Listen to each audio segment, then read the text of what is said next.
Alex Murdaugh talks about the murders of his wife and son in another interview with investigators. An interview that leads to questions about the timeline that night.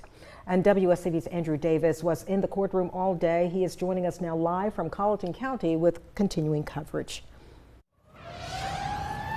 That interview took place August 11th, 2021, and prosecutors played it in court today. It was actually the third interview they did, second sit-down interview. But what it brings up this time is especially big questions about where Alex Murdaugh was and when he was there. I've gotten the card readout from the law firm, and it shows you going in at 5:30. Going in the store? Yes, sir. And Randy says when he left about 6 o'clock, you were still there. So the times aren't matching up. Now, investigators say their evidence shows that Alex was still at work, not riding for hours with Paul on the Moselle property, as he told them. During this 45-minute-long interview, Alex asked about the Snapchat video, which shows him in different clothes than when he met investigators. He said he, quote, must have changed when he got back from his mother's house. He's asked about the video from the kennels, where his voice is heard at 8:45, and says simply it just can't be him if his timeline is right. And he's told during that interview that family guns killed both Maggie and Paul.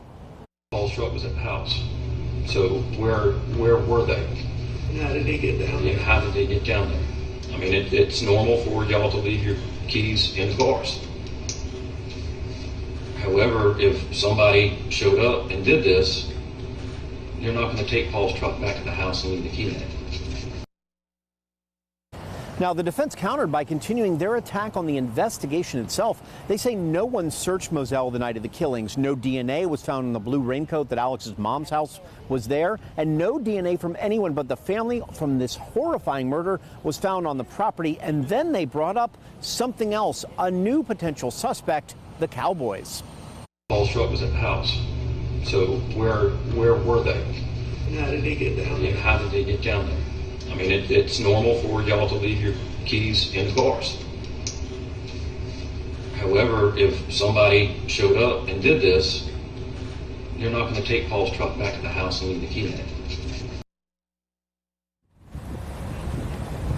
Yeah, so we weren't talking about the Cowboys there. Instead, we were talking more about Paul's truck. But the Walterboro Cowboys were brought in this. They're an alleged gang in this area that may have been involved in drug trade that Curtis Eddie Smith and possibly Alex Murdaugh were involved in. The defense brought that up. We're going to have more on that coming up for you tonight at 6. The judge also went ahead and dealt a pretty big blow to the prosecution early on in the day by accepting the plan by the defense to go ahead and block the idea that they could bring up that roadside shooting in September. The weird thing was, when they were finished today, the defense went ahead and brought up Curtis Eddie Smith and allowed some of that testimony in. But initially, the judge said you can't talk about anything when it comes to that roadside shooting, the attempted suicide attempt that Alex had to try to get $11 million in insurance money for Buster. So we have much more on the Walterboro Cowboys, where they came from and what they could mean to this investigation, this trial, and maybe Alex Murdaugh's fate, coming up tonight at 6.